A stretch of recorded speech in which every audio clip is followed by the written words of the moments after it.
Holy Satoshi fam, the last couple of days in crypto have been pure madness. There have been rumors about FTX all along since summer 2022. How did Sam Bankman-Fried appear out of nowhere and turned into one of the most successful crypto entrepreneurs ever? Also, a lot of people trusted him. And what about FTX being a drug-infused sex cult? I mean, what the hell? Also, the FTX leaders appear to have quite tight connections with the US Democrats and other politics, such as Gary Gensler from the SEC. Isn't it crazy that the most actively lobbying exchange is actually a huge fraud?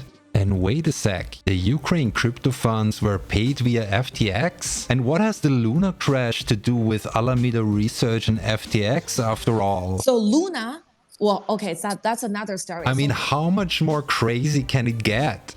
So, to keep you updated, I will recap for you what happened so far. Are you ready for liftoff? Well, make sure you subscribe and hit the like button first to give me that dopamine spike, yeah.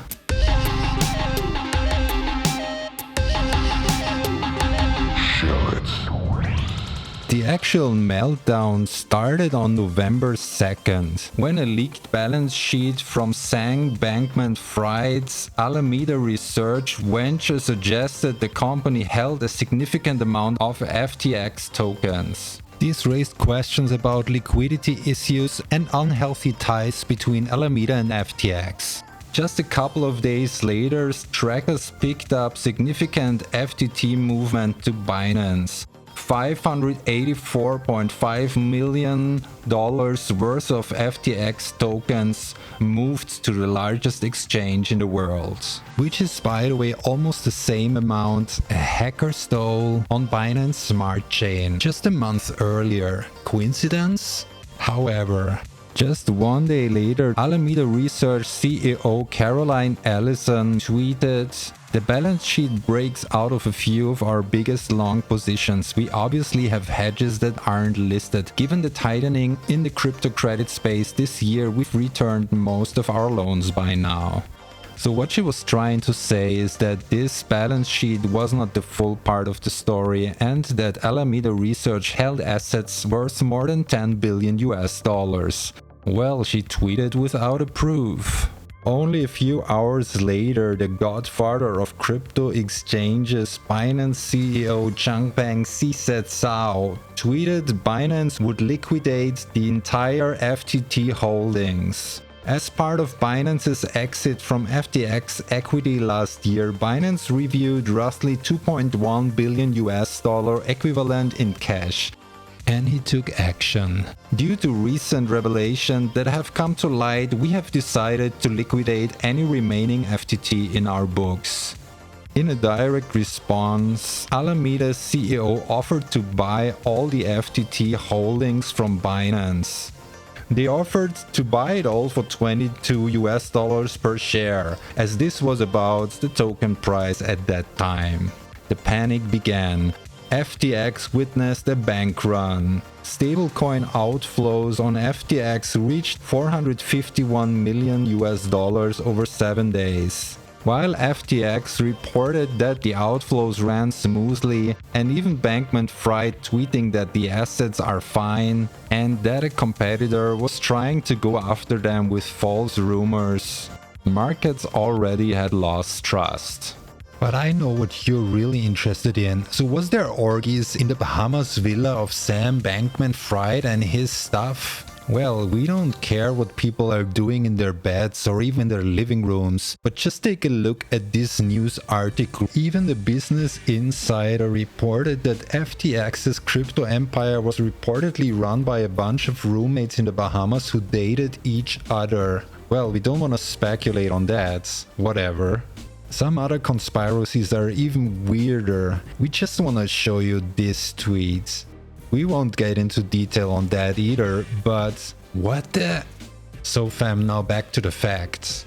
The over-the-counter deal Alameda Research offered to Binance got rejected by CZ. Until this day, Binance is holding the FTX token at a huge loss. Then November 8 happened. FTT price tanked from $22 to $15 within a few hours. Also, Bitcoin fell below the 19,000 US dollar line. The result was a massive liquidity crunch. FTX was forced to sell themselves to Binance. Binance CEO CZ announced that they would look into that, but also stated that they didn't commit to anything. In the same night, Sam Bankman-Fried removed his assets are fine tweets, and FTX as well as Alameda research websites were taken offline. A few hours later, Binance officially backed out of the agreement. They would not buy FTX, which basically means FTS users are fucked. Binance tweeted, as a result of corporate due diligence, as well as the latest news reports regarding mishandled customer funds and alleged US agency investigations, we have decided that we will not pursue the potential acquisition of FTX. The next hours showed a bloodbath in the crypto markets. Bitcoin fell to a multi-year low of 15,600. Ethereum went down slightly below $1,100 US. And just about that time, some crazy rumors around the lunar crash surfaced. Is there a connection with FTX after all? Have a listen. All of this, CZ knows very well. Okay, so CZ is just, he knows that Sam is playing around with the user's assets and taking those risks. CZ was not happy about this, and that's why he mentioned in his initial tweet, we learned a lesson from Luna. And you're saying that he knew that his tweet will trigger what it triggered today. The whole situation of Luna also caused by Sam. But Sam didn't take any advice or didn't take any. Okay, so I knew I heard it right, experience. Wahid. I knew I heard it right, Wahid. So you're saying the Luna situation was also caused by Sam through Alameda. Yes. And then CZ somehow he noticed Sam. He talked to Sam, and then Sam didn't listen to him, and then Sam did a 3-arrow on purpose. So the person speaking was from Huobi Exchange, and she got that information from a very close friend of CZ. So without confirmation this is true, it might be true, guys, and that would be a crazy outcome. After all, Luna at its peak was considered the biggest project to deliver a successful algorithmic stablecoin, the holy grail of the crypto industry. Luna blowing up was not only the start of the bear market, but a huge setback for the whole crypto industry overall. But let's get back to what happened in the last days. The overall liquidity hole was reportedly as steep as $8 billion US.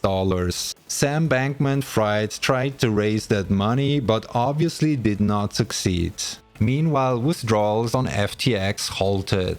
When the markets, including investors Sequoia Capital, realized the game was over and they had to write up huge losses, Sam Bankman-Fried apologized with a tweet on November 10th.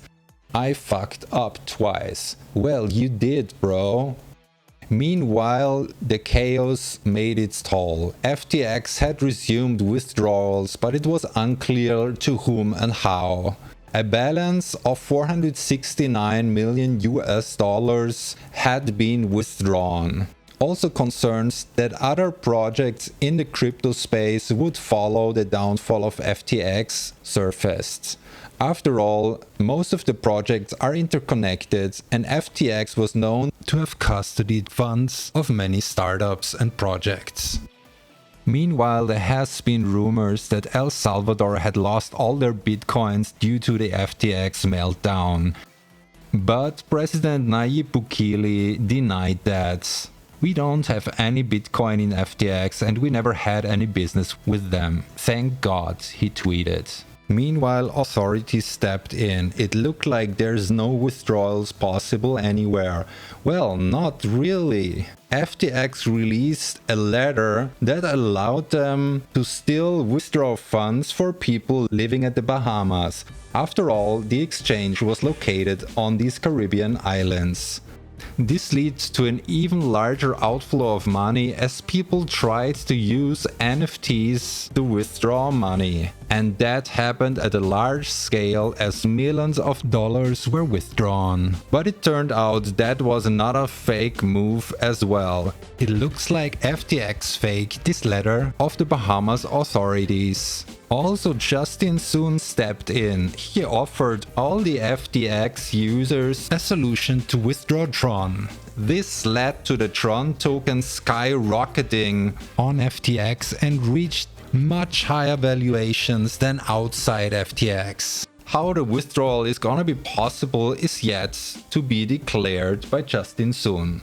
On November 11, finally, FTX, FTX US and also Alameda filed for Chapter 11 bankruptcy in US. FTX CEO Sam Bankman-Fried resigned from his position and would be succeeded by John Ray, who was already responsible for solving insolvency situations at Enron. On November 12, the chaos even went further. There was withdrawals worth millions of dollars detected from out of FTX. A few hours later, it turned out to be a hack by an insider. Blockchain analytics firm Elliptic said $477 million are suspected to have been stolen in the hack. At the same time, FTX recommended everybody to delete their apps and stop using the FTX website, as there was an automatic update being released that compromised the applications. People are speculating now that this move has been done to make the users delete their accounts in order to delete proof of criminal acts. On 12th of November, finally regulators of Bahamas denied allowing withdrawals for Bahamian clients. On November 13, Kraken freezes all the accounts related to FTX and Alameda research. So that whole plot is crazy as fuck if you're asking me. The whole story gets even more crazy if you know that Sam Bankman-Fried donated more than $30 million to the US Democrats. And he also did a lot of lobbying all around Washington DC. Even Gary Gensler and all the other guys at the SEC knew him very well. Imagine how bad the picture is if you have the one most engaged guy in crypto actually being the biggest scammer of them all. Also, Sam Bankman-Fried family connections with the Democrats leads to even more conspiracy theories. Also, the fact that the Ukraine received crypto donations via FTX is a remarkable fact. We don't want to speculate on that either, but do your own research. So you might wonder, where are we now? And are we still going to the moon after all? As of this date, we are not sure what is gonna happen next. People are expecting other crypto companies, ventures and exchanges to crash and go bankrupt. These are exciting times in crypto. As for now, another interesting thing seems to emerge out of this mess. CZ, the CEO of Binance, announced an industry recovery fund to help projects who are otherwise strong but in a liquidity crisis. Again, not everyone is happy with that. While some people see that as a chance for the market to calm down, especially Bitcoin maximalists hate that idea. When it comes to them, everything which is not Bitcoin should go down the sink. Well, what do you think about that? And what is your opinion on the FTX situation overall? Is it even crazier than it appears to be? Or are these rumors bullshit? Leave a comment and have a good one, guys.